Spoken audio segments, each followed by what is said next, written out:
Thank you very much. Senator Harris. Thank you, Mr. Chairman. Congressman, the U.S. intelligence community has an important role in warning our leaders about pandemics like COVID-19, because outbreaks, of course, are not just a public health matter, but also a matter of national security. Based on public statements and reporting alone, do you believe that President Trump has accurately conveyed the severity of the threat of COVID-19 to the American people? Are you saying presently? We are in the midst of the pandemic presently, correct?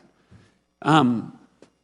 So repeat the question, because I guess I'm misunderstanding. I'm sorry. Has he accurately reflected the status of the pandemic? Conveyed the severity of the pandemic, yes. Has he accurately conveyed the severity of COVID-19 to the American people? I believe so. You do. And according to April 27, 2020 Washington Post article, President Trump received upwards of a dozen briefings on COVID-19 from the U.S. intelligence agencies between January and February of this year, during which time he repeatedly denied the severity of the threat. On January 22nd, he said, quote, "We have it totally under control."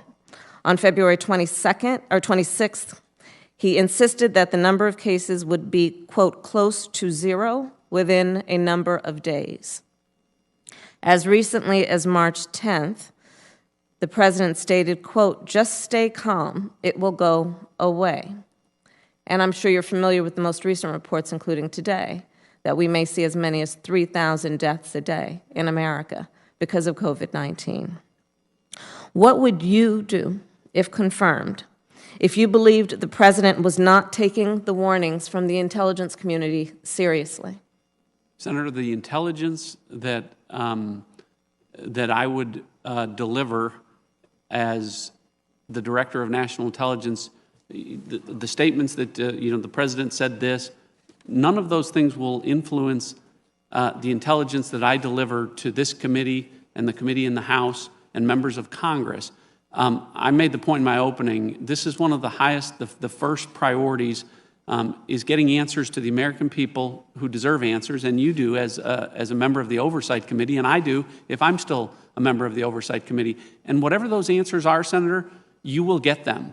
They won't be shaded, regardless of what anyone says. I will say this, one of the things that I've learned as a nominee is that members of the intelligence community will tell you things that they wouldn't tell you as an oversight, as an overseer of intelligence. And the thing that I want to make clear to all the members here is the concern of the men and women in the intelligence community is they don't want to be leveraged by anyone on either side of the aisle. Well, with all due respect, sir, in my experience being on the Intelligence Committee in the United States Senate, the Intelligence community has been pretty forthright with us when we ask them questions in our role of oversight. So what exactly are you referring to? I'm just saying in the perspective as the conversations that I've had over the past few months as I've been considered for this, I've had exposure to a lot of intelligence community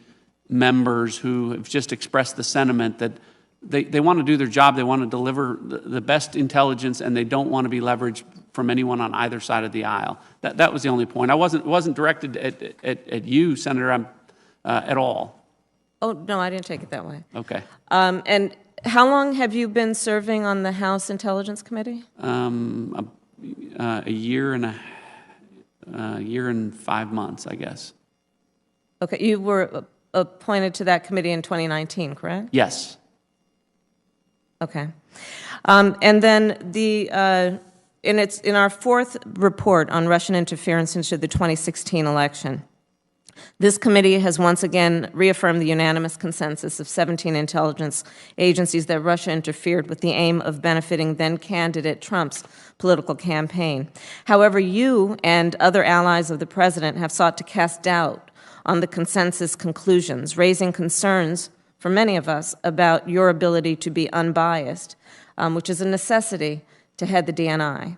Will you accept the intelligence provided to you by the men and women of the intelligence community, no matter your personal beliefs? And do you accept the findings of the Intelligence Community as it relates to the Russian interference in the 2016 presidential election. So to your first question, I will accept. To the second question about specific to Russia 2017, 2016. I'm sorry, 2016, or earlier in the, I made the point that I respect both committees. I think there's a difference of opinion between the House Intelligence Committee and this committee in terms of one specific finding. I wasn't on the, as you pointed out, I was not on the House Intelligence Committee at the time of that. I respect both committees, but I haven't seen the underlying intelligence with respect to that one finding. Thank you, Mr. Chairman. Thank you, Senator. Question.